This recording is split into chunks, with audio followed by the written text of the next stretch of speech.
Unidad 5. Monte Guanyin.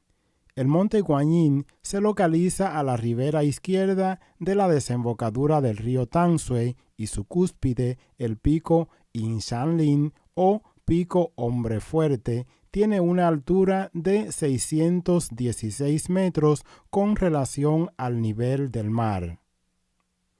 Dentro de esta se ubica una gran cantidad de templos budistas antiguos, lo que contribuye a aumentar el carácter espiritual de este monte. Entre estos templos se incluyen varios dedicados específicamente a la adoración del Bodhisattva Guanyin.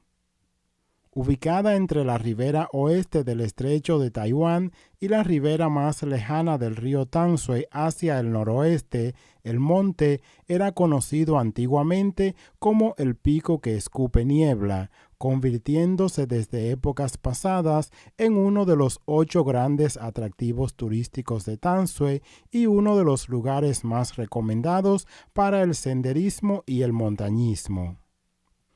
Durante la ocupación holandesa, el monte era conocido como Tan Shui Chie Birch, mientras que los chinos Han lo llamaban Monte Parrigon, debido a que la tribu aborigen que poblaba los alrededores de dicho monte era conocida como el barrio Parrigon de Bali.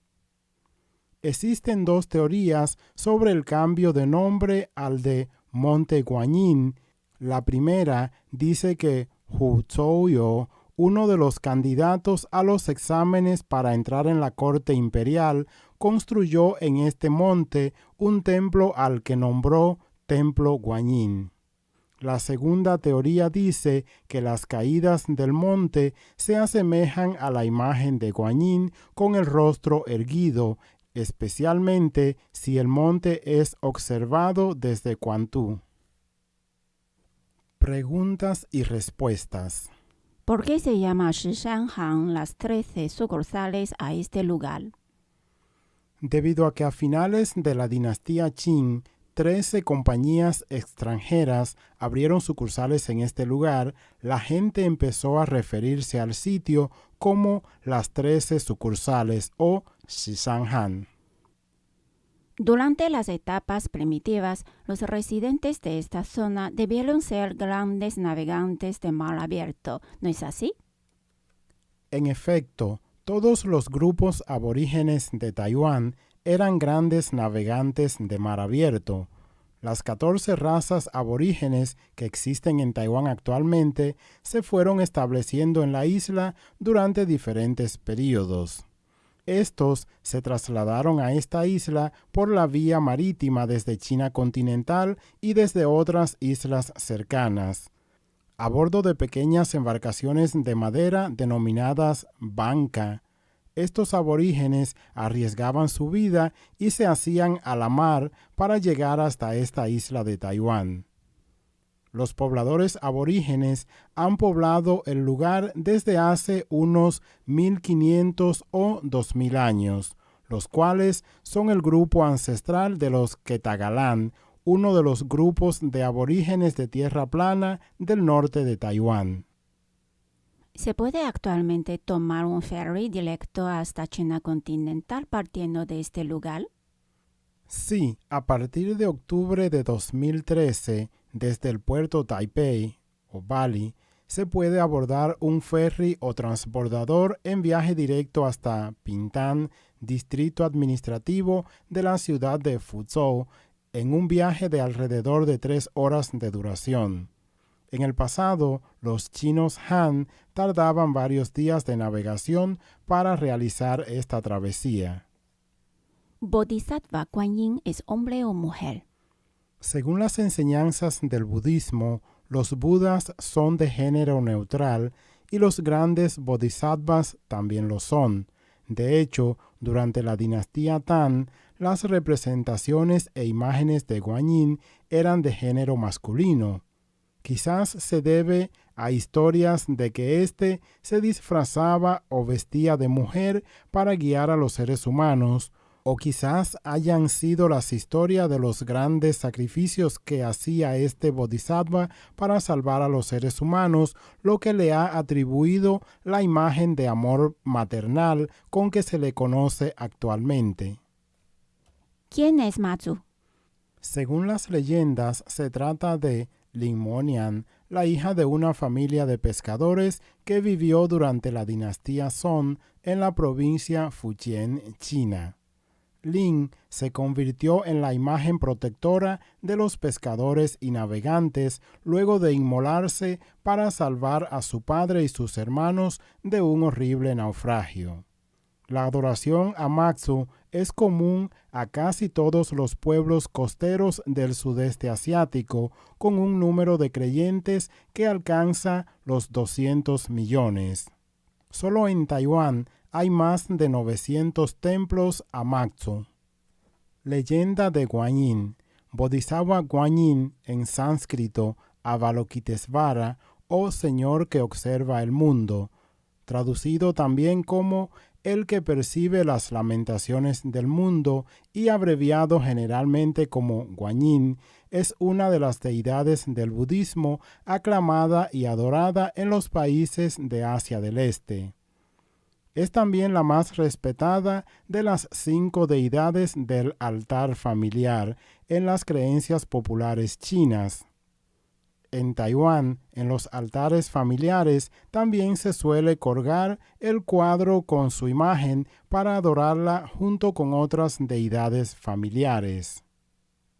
Las enseñanzas clásicas del budismo dicen que la compasión de Quan Chi Yin es infinita y que sin importar el tipo de dificultad que encuentre la persona, solo basta con que ésta tenga la sincera intención de invocar la señal del Bodhisattva Quan Chi Yin.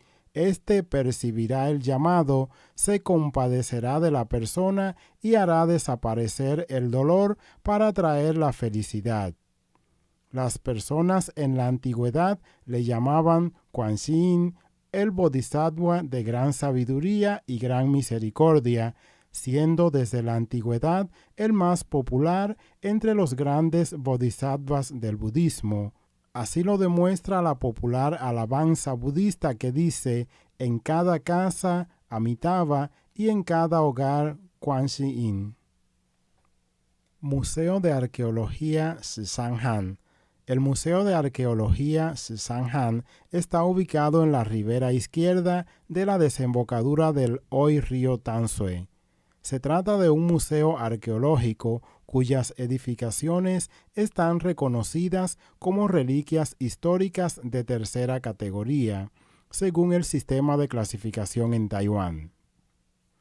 En 1957, el geólogo taiwanés Lin Chaoqi realizó excavaciones de exploración geológica en la zona más tarde conocida como Sitio Arqueológico Shizanghan, y donde tras las exploraciones los arqueólogos descubrieron tumbas, artefactos, etc., que son pertenecientes a culturas prehistóricas.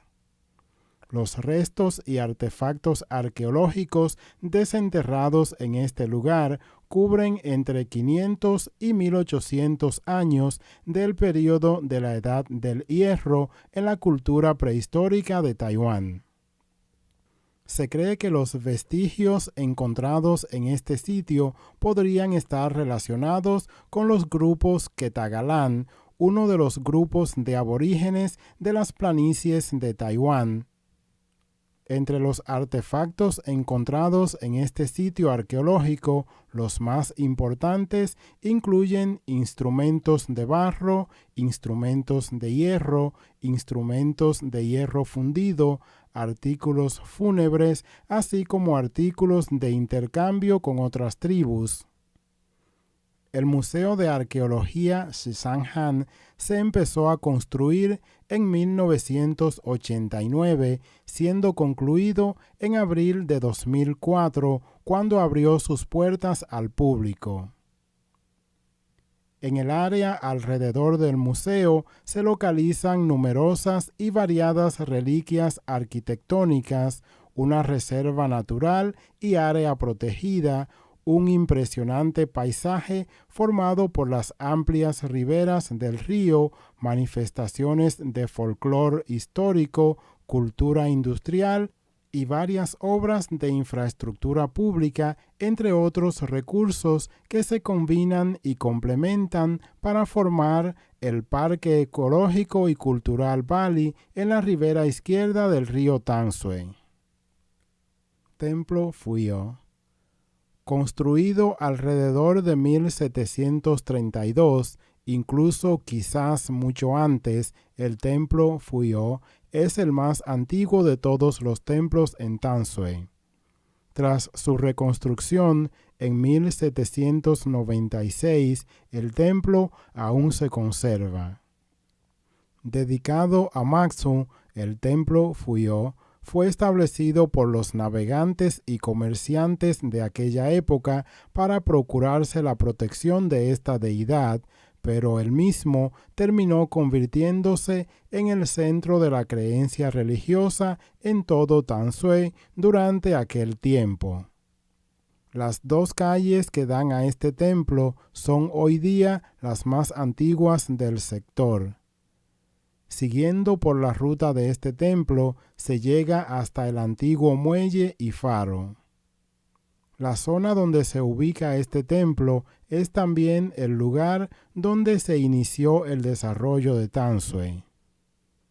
Durante la Guerra Sino-Francesa, 1884-1885, este templo sirvió de refugio y protección a los chinos Han, evitando que los mismos fueran hallados por la Armada Francesa, razón por la cual el emperador chino Guangxi le concedió el título de una bendición para el día siguiente, en una placa de madera que aún cuelga sobre el altar. El templo Phuyeo ha sido calificado como reliquia de tercera categoría, en el cual se conservan en buen estado grabados antiguos, pilares o columnas de piedra, placas en piedra, entre otros artefactos histórico-culturales. Entre estos artefactos vale destacar una placa de piedra grabada de 1796 con la inscripción Torre de la Alta Visión. Un registro de las obras de construcción del faro de Tangsue por parte de los comerciantes de la zona.